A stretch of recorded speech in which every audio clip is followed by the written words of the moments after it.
നമസ്കാരം. അയ്യപ്പൻ ആരെയും വെറുതെ വിടുന്നില്ല എന്ന സത്യം ഹൈക്കോടതിയുടെയും സുപ്രീം കോടതിയുടെയും ഇടപെടലിലൂടെ വീണ്ടും തെളിയിക്കപ്പെട്ടിരിക്കുകയാണ്. സ്വർണവും പണവും അയ്യപ്പൻ ആവശ്യമില്ല. എന്നാൽ കാനനപാത താണ്ടി കല്ലും മുള്ളും ചവിട്ടി മല കയറി എത്തുന്ന ഭക്തർ സമർപ്പിക്കുന്ന കാണിക്ക കവർച്ച ചെയ്യാൻ ശ്രമിച്ചാൽ അതിന് ശിക്ഷ ഒഴിവാകില്ല. ദൈവത്തെ കൊള്ളയടിച്ചു എന്ന പരാമർശത്തോടെയാണ് സുപ്രീം കോടതി വാസുവിന്റെ ജാമ്യാപേക്ഷ പോലും തള്ളിയത്. കൊള്ളയടിച്ച സമ്പത്ത് ഉപയോഗിച്ച് സുഖജീവിതം നയിക്കാൻ ആരെയും അയ്യപ്പൻ അനുവദിക്കില്ല എന്ന മുന്നറിയിപ്പാണ് ഈ ഉത്തരവിലൂടെ പുറത്തു വന്നത്. സ്വർണ്ണപ്പാളി കവർച്ചക്കേസിൽ പ്രതികളായ പത്മകുമാർ, വാസു, മുരാരി ബാബു എന്നിവരുടെ സ്വത്തുവകകൾ കണ്ടുകെട്ടുന്നതിനുള്ള നടപടികളിലേക്ക് ഇ.ഡി. കടന്നിരിക്കുകയാണ്. ഇവരുടെ ബാങ്ക് അക്കൗണ്ടുകൾ മരവിപ്പിക്കാനും നീക്കം ആരംഭിച്ചു. ഉണ്ണികൃഷ്ണൻ പോറ്റിയുടെ സ്വത്തുവകകൾ നേരത്തെ തന്നെ ഇ.ഡി. കണ്ടുകെട്ടിയിരുന്നു. പ്രതികൾക്ക് എത്രമാത്രം സ്വത്തുക്കളുണ്ട്, ബിനാമി ഇടപാടുകൾ നടന്നിട്ടുണ്ടോ, കുടുംബാംഗങ്ങളുടെ പേരിൽ നിക്ഷേപങ്ങളുണ്ടോ, ഈ പണം ഉപയോഗിച്ച് സ്വർണമോ മറ്റു വിലപിടിപ്പുള്ള വസ്തുക്കളോ വാങ്ങിയിട്ടുണ്ടോ എന്നിങ്ങനെ അറ്റം മുതൽ മൂല വരെ പരിശോധിക്കുന്ന അന്വേഷണമാണ് ഇപ്പോൾ പുരോഗമിക്കുന്നത്.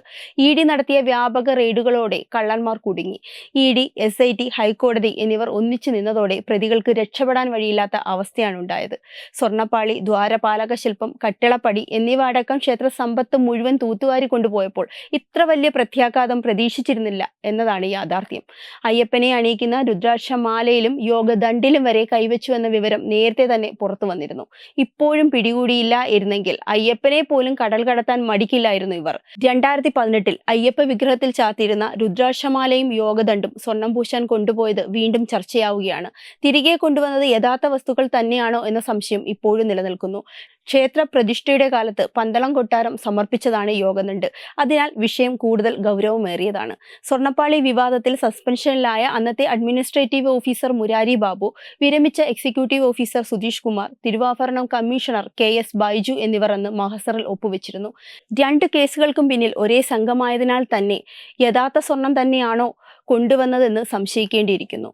സ്വർണ്ണപ്പാളികളിൽ വീണ്ടും സ്വർണം പൂശേണ്ടത് എന്തിനാണ് എന്ന സുപ്രീം കോടതിയുടെ ചോദ്യം കേസിന് നിർണായകമായ വഴിത്തിരിവാണ്. ഇതോടെയാണ് രാഷ്ട്രീയ തലത്തിലും സമ്മർദ്ദം വർദ്ധിച്ചത്. CPM-ലെ ഓരോരുത്തരായി ഇപ്പോൾ കുടുങ്ങുകയാണ്. നിയമസഭയിൽ ശബരിമല വിഷയത്തിലുണ്ടായ രൂക്ഷമായ പോരും ഇതിന്റെ പ്രതിഫലനമാണ്. പോറ്റിയെ ശബരിമലയിൽ കൊണ്ടുവന്നത് CPM ആണെന്ന് കോൺഗ്രസ് ആരോപിച്ചപ്പോൾ കോൺഗ്രസ് ആണെന്ന് CPM-ഉം മറുപടി പറയുകയായിരുന്നു. കടകംപള്ളിക്കെതിരായ കുരുക്കുമുറുകുന്ന സാഹചര്യത്തിലാണ് കടകംപള്ളി പല കാര്യങ്ങളും തുറന്നു പറയാൻ നിർബന്ധിതനായത്. കടകംപള്ളിയുടെ അറസ്റ്റും ഉടൻ ഉണ്ടാകുമെന്ന സൂചനകളും ശക്തമാണ്. 2 പതിറ്റാണ്ട് കാലത്തെ അഴിമതി അന്വേഷിക്കാൻ ഹൈക്കോടതി ഉത്തരവിട്ടത് UDF-നും ഈ കൊള്ളയിൽ പങ്കുണ്ടെന്ന സംശയം ബലപ്പെട്ടതിനാലാണ്. എങ്ങനെയായാലും അയ്യപ്പനെ കൊള്ളയടിച്ച എല്ലാവരും ഒരുമിച്ച് നിയമത്തിന്റെ മുന്നിൽപ്പെടുന്ന സാഹചര്യമാണിപ്പോൾ രൂപപ്പെടുന്നത്. Web desk Tatwamayi news.